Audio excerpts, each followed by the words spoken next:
Step into the world of the Superpro podcast, where we lay out the blueprints of home service excellence.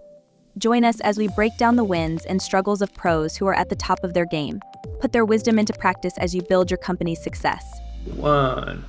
All right, everybody, welcome to the Superpro podcast, the heartbeat of home service excellence. I'm Roland Leitenberg. I'm your host. I'm also the co-founder of Housecall Pro, and I'm an advocate for all the hardworking pros out there that help make our homes better, safer, and more comfortable. Through Housecall Pro, I've had the privilege of helping hundreds of thousands of pros just like you, empowering you all to achieve more, stress less, and redefine success in our industry.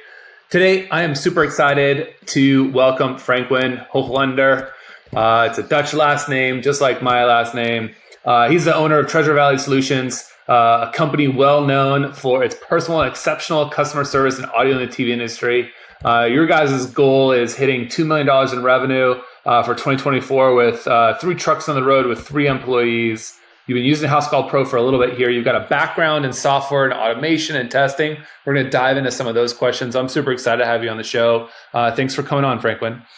Yeah, thanks for having me. Super excited about it too. So yeah, tell me a little. It's been a long time coming. Yeah, tell me a little bit about Treasure Valley Solutions. How'd you start the company? What was kind of the impetus for it? Yeah, so I started the company almost 5.5 years ago now. So just right January 2019, right before COVID. So it was a great fun time to start a business. But basically, I ended up I was personally very interested in home automation. I had my own house, all automated and, voice controlled and stuff. And then, friends and family are like, hey, you want to do that for us? And so then I had one of our friends is a builder and he wanted to build a smart home little subdivision. He had about 30 lots in there. He's like, I kind of want to do a smart home in every one of those homes. So he's like, can you do that for me? I'm like, yeah, we can do that. And that's kind of how we got started. So, cool. It was a great fun time during COVID. Actually, COVID was actually pretty good for us because everybody got fun stimulus checks that they all wanted to spend on big screen TVs and audio systems and stuff like that. So that worked out well for us because we kept busy, really busy.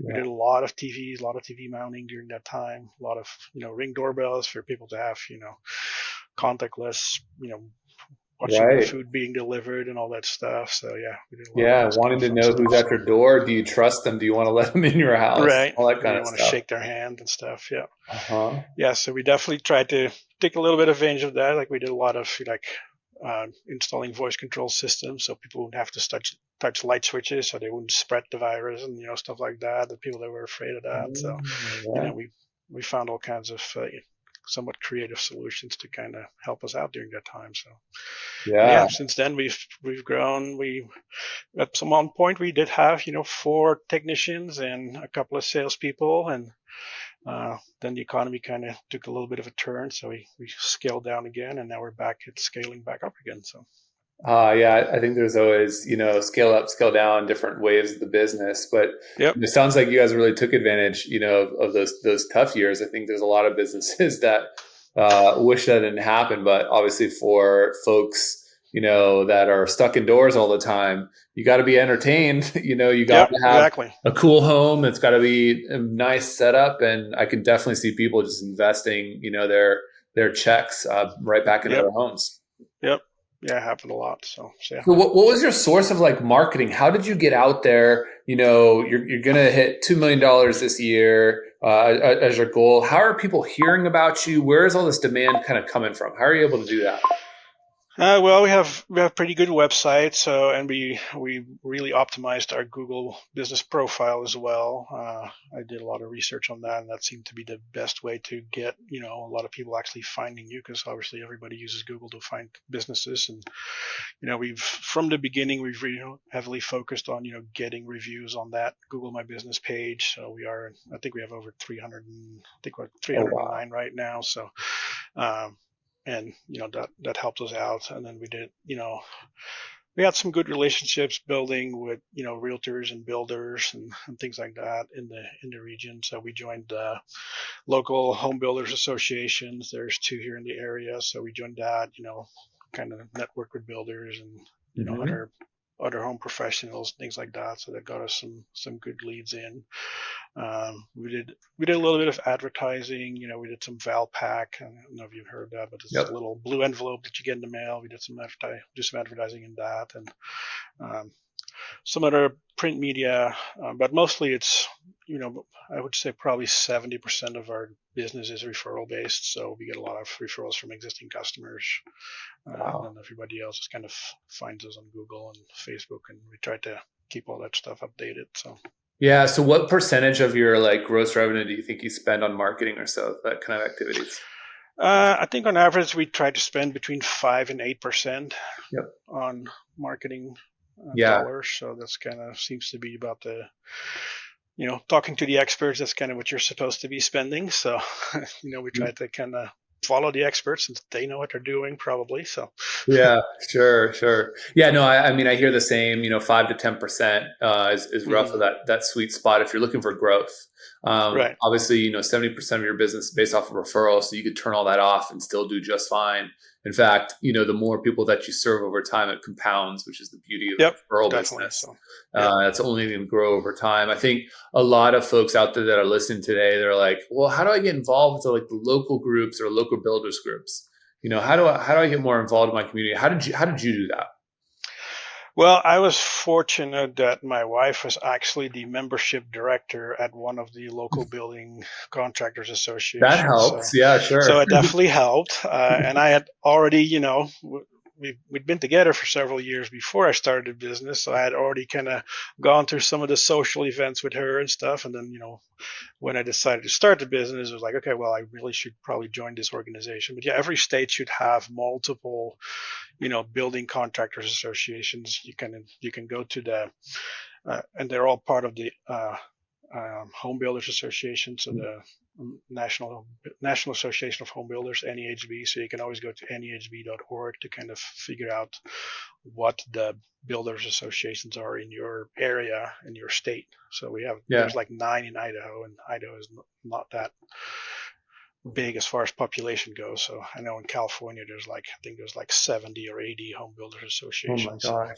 Yeah. It's because they all kind of cap out at certain areas. So, but yeah, those are, especially for these kind of home services and things like that have to do with, homes and stuff. Those are great organizations to turn to. So, and then the other thing, I joined BNI pretty early on as well. So I've been in a BNI group for, the past 4 years as well. So I hear from people that there's 2 ways to do the BNI thing. One way is to stay in one group for so long that you just become like so well known with that one group, you get all the referrals from there. And then the other strategy is switch a BNI group every year. So, what do you think are the pros and cons? Do you think those are both valid strategies, or do you think one's better than the other? I think it depends on the industry you're in. Like, for example, for me, in our area, we're the only company that does what we do in BNI. So for me, I've actually been switching every 2 years. But if you're like in, a highly demanded seat in a BNI group, like a realtor seat or whatever, you can't switch because there's, those seats are not available in BNI groups. So it kind of depends on what your business is. If it's something that's relatively niche and there's plenty of groups that have that spot open, I would definitely recommend you kind of move around every couple of years. I would probably stay every 2 years because it typically takes about 6 to 9 months for really the people to get to really know you in the group. And then, use that next year or so to kind of capitalize on that. And then you're probably going to be like, okay, you're already the default person and then they're already going to you. Yeah. And then you can kind of move on and kind of start that same relationship building in the next group. So at least that's how I've been viewing it. So yeah, no, it makes logical sense. Totally. In the early days of Housecall Pro, I would go to the BNI groups. Now I'd be the IT guy. And then I just tell everybody, well, all of you guys can use Housecall Pro. Now I just go from BNI group to BNI group. But I got tired of the 7 a.m. Applebee's, every single week. And but as you can see, I mean, Frankwin's business, 70% referral, a lot of that, if you keep, you're in an area for a while, you get to go through all the BNI groups. Usually any given area will have multiple BNI groups, right? Because there's only supposed to be one tradesperson of one category within one group for the most part. So yeah, that's a great strategy for sure. Yeah. there's like, I think there's 15 in our area. So I just hired a salesperson, and the strategy for her is actually to just go visit every single BNI group, because you can visit a BNI group twice before you have to join pay. them. Yeah. Before you have to pay. So you just, and you can visit them twice every 6 months. And, since we have 15 BNI groups, that takes 30 weeks, and then the 6 months are up, and you can just start all over at the beginning again. So just the whole you can just rotation keep program. going.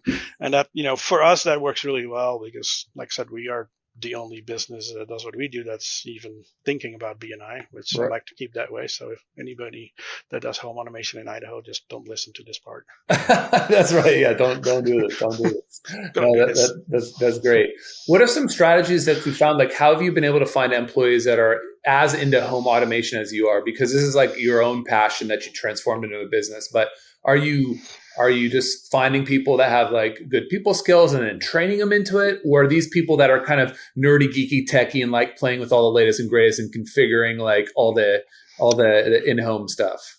A little bit of both. So my technician has been with me the longest. He's been with me a little over 3 years now. He actually was not technical at all. He was an EMT on the ambulance in California, and then moved to Idaho, and just was looking for a good job to do. And he basically came in pretty green, and we just trained him. And he's a great employee. He's learned everything over the past 3 years. And but we've also had employees that we were more of the techie people, and but really like that. We just hired another technician. He's been, I think it's like week 4 right now. So he's more in the techie side, because he's more in that IT background. So we'll see how he does. So far, he's doing great. So. Yeah. I always find like, for a lot of businesses, they'll often say, it's easier to hire for like the personality and the drive and, the trustworthiness things, and then train the other aspects rather than find someone that comes with a ton of experience. But I can also see, especially in something where, there's so many new products and it's really quite technical, having some level of aptitude or some level of understanding can help you just get up and running a lot quicker. Right. Yeah, definitely. But it's been good. We've been pretty lucky with the people that we've had.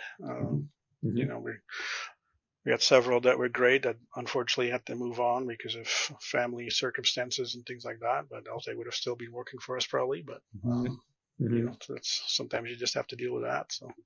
So given what you know now, if you were to tell baby Frankwin 5 years ago when you were starting your business, hey, you got to do this, like what would that be? Started out with Housecall Pro, because we only found that about a year ago, and it's been like transformational for our business. And I would have known about it 5 years ago, I probably would have started with it. So what caused you to find Housecall Pro? Like, do you remember that? Was there like something that happened and you're like, okay, that's it, now I got to go find something? Or like, what did that story look like? Yeah, so actually, we used one of the coupons out of Valpak to get our garage door fixed, because it was, squeaking and squealing and whatever. So my wife actually got the Valpak coupon, and she called, the garage door company that was on there, and they send us a message when the appointment was booked, and then when the technician was on its way, we got a message with, the picture of the technician, and then when he was done, we got a review request, and my wife's like, hey, this is really cool.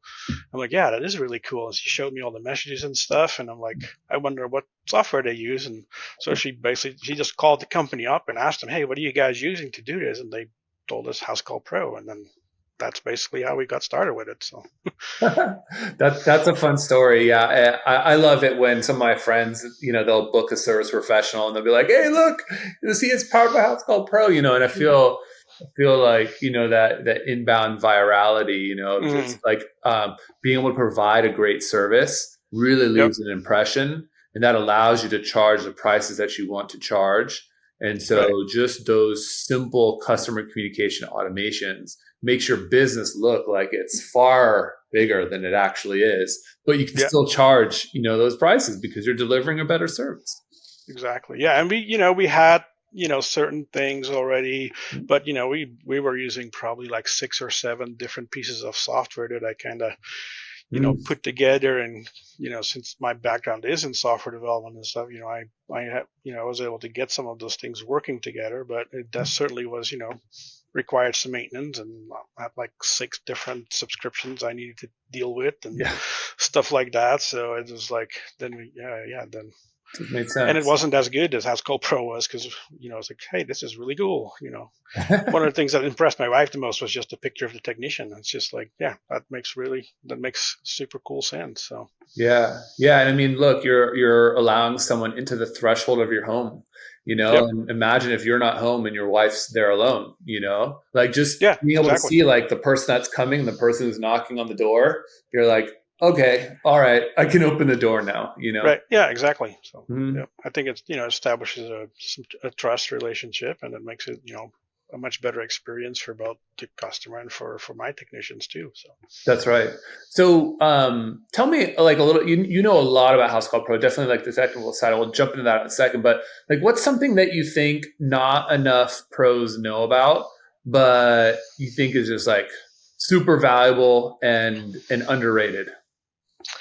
I think pipeline is probably one of the things that, you know, is very undervalued right now. Mm-hmm. We use it every single day just to keep track of where our estimates and jobs and stuff are, which makes it much easier to keep track of everything. Mm-hmm. I see a lot of posts in the Facebook groups and stuff that people are kind of always looking for stuff like, well, it's built in. Yeah, it's an extra $75 a month, but pipeline is the way to go. So Yeah, yeah, yeah, and it's got a bunch of different automations built into it too, which yep, is exactly.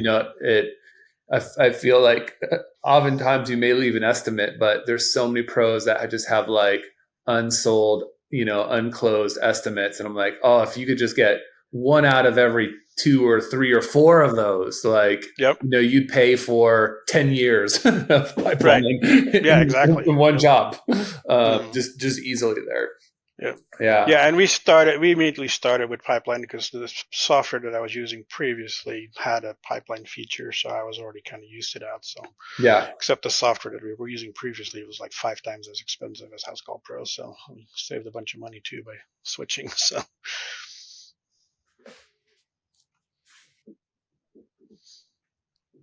Oh, we're coming back. It's probably my bad connection there. yeah, Um, something is so off for a minute. tell me about, yeah,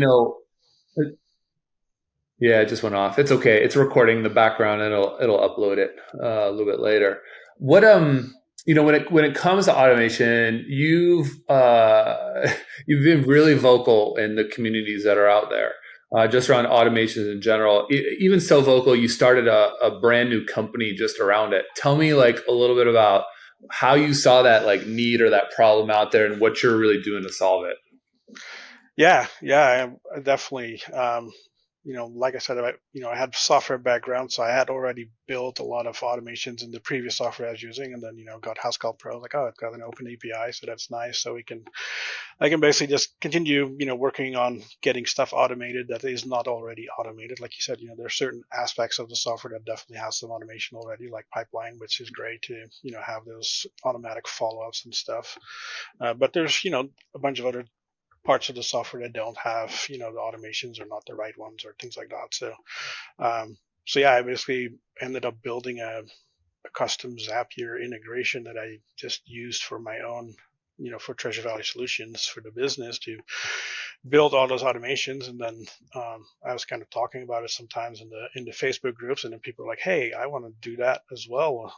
Some of the other pros, and I was like, "Okay, yeah, here's access to my little Zapier thing, and you can just start using it." And then at one point, I think I ended up with like 50 people that had already started using my integration. It's like, well, maybe I should not, give this away for free for, maybe here's another business idea. So, Yeah. and I kind of do still like that, software development side of things because, it's always been a passion for me. And so, yeah, I decided to basically just start a separate company called HSP Automation, Home Service Pros Automation, to kind of help out other home service pros to automate their business. So, Yeah. And what are some common things that you see people wanting to automate? What are they building or what are they asking you to build? So a lot of them are around, making sure that jobs are tagged correctly. So we build for several customers, we build automations that, basically when the job's completed, It reads all the service lines in the job, and based on what the service that they were provided, it attaches tags to the job and to the customer, Mm-hmm. so that you can then use those tags to do follow-up marketing, follow-up messaging, and stuff like that. And originally I was doing that with MailChimp, but now obviously Housecall Pro has its own marketing center now that we can start using to use those tags to start marketing campaigns and stuff. Yep. So that's one we've done quite a few times. We've done a couple where we build out a spreadsheet, so they wanted a better way of kind of keeping track of where all of their jobs were. And so we basically update the spreadsheet as things move through the different pipelines and things like that, because for some reason it didn't like the pipeline view. Yep. We've done several of those, and then the most recent one that I just built a new integration where we can automatically send out DocuSign contracts to customers, which is a heavily requested feature always in the groups for a lot of, especially the high ticket items. You have to have a signed contract and things like that. So now we can actually, when that estimate gets accepted, automatically fill out the required details in their PDF document and then send it out with DocuSign. And then once it gets signed, it just automatically gets attached to the job that gets generated from that estimate. So that's been a popular one. So yeah, that one's really powerful. I think it's super important for people to realize, like, companies like DocuSign are entire other companies, like multi-billion-dollar companies that just do that, Yep. And so when people are like, well, Housecall Pro should just build that. It's like, well, hold on a minute here. Like, you know what it would take. And so what I want to get to with this is, like, sometimes, you've got different tools in your tool belt and you want them to talk to one another. And the easiest way to explain it is, like, how do you get them to talk together? Well, they got to speak a kind of a common language. And so, what Frank was talking about is, with Zapier, you can have kind of this common language. And it's a little easier to kind of like understand. Now the tools can kind of talk to each other, so you don't have to be a programmer or an engineer to be able to do this kind of stuff. Right.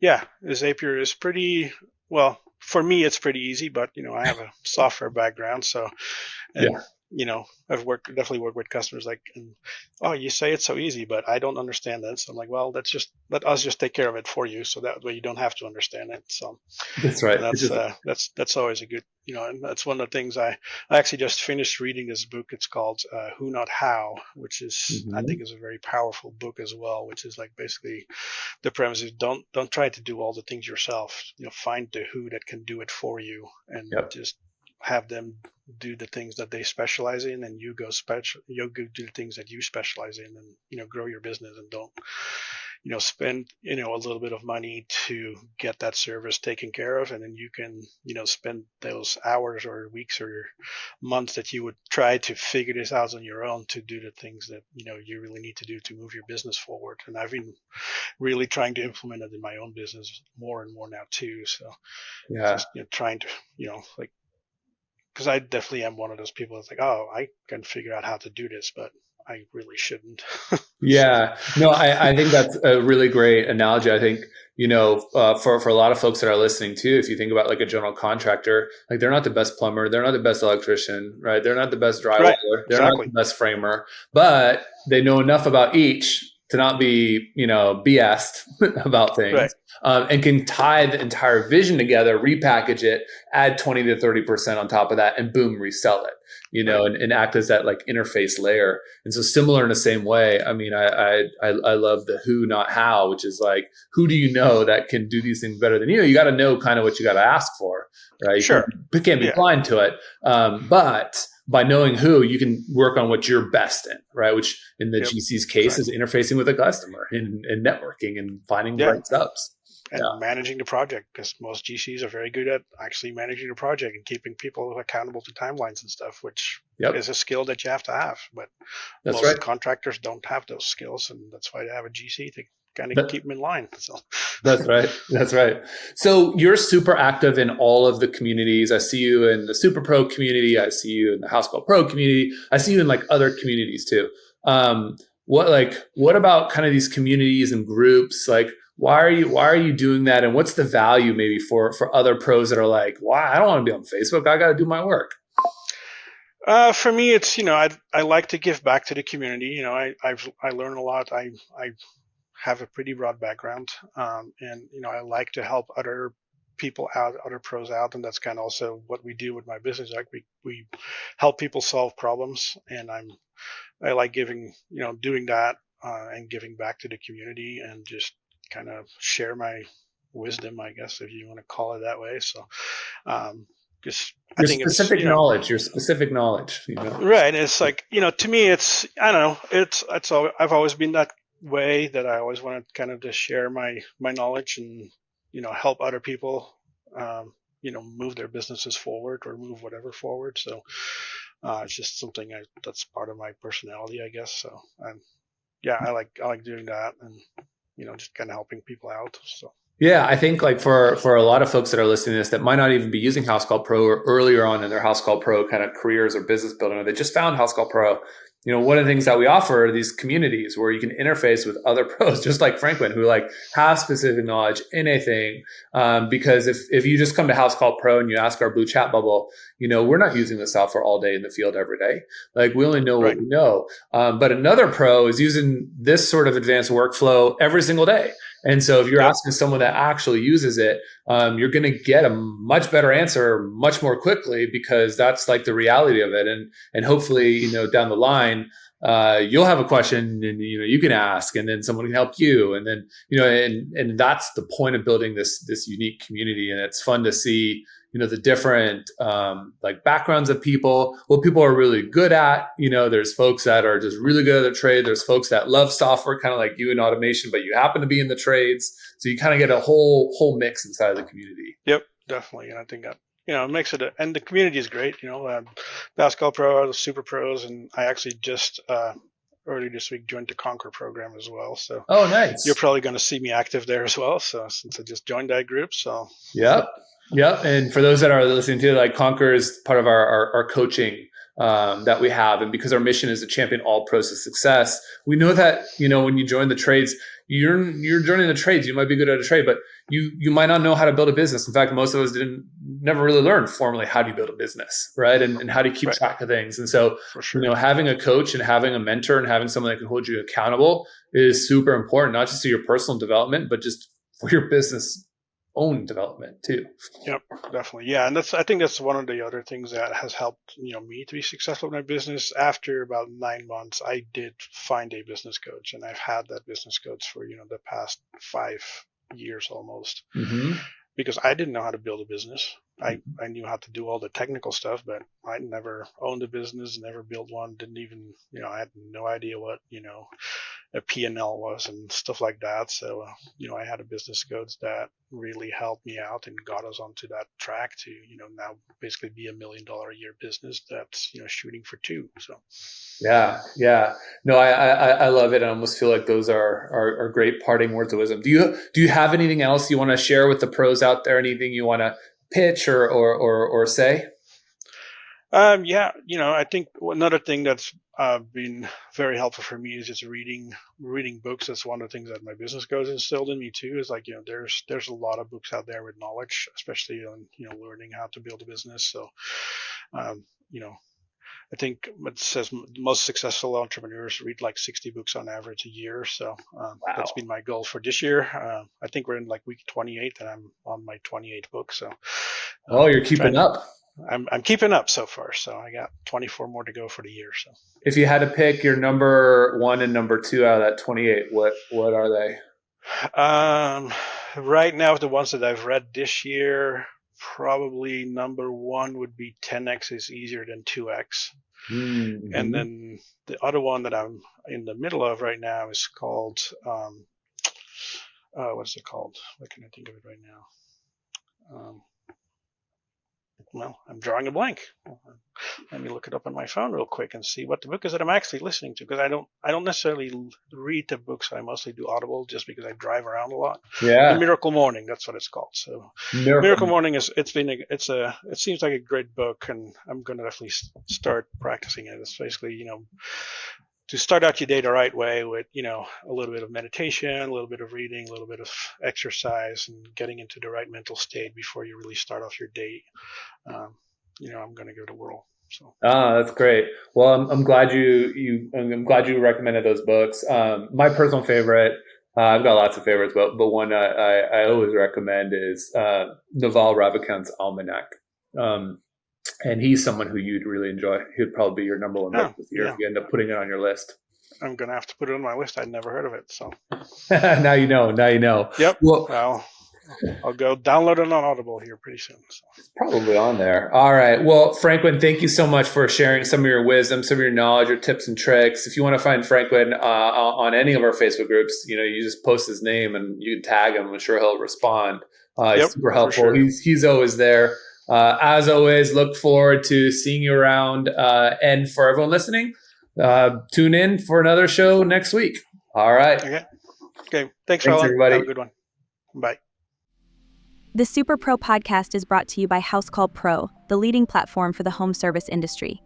Housecall Pro streamlines your workflows and simplifies everything from scheduling and dispatching to communication and billing. Unlock the full potential of your home service business with Housecall Pro. Work smarter and more efficiently with streamlined workflows and detailed analytics. Win more business and serve your customers well, every single time. Join more than 40,000 home service pros who have already revolutionized their businesses. Work smarter with streamlined workflows, get organized with centralized information, and scale your business your way. Learn more at housecallpro.com.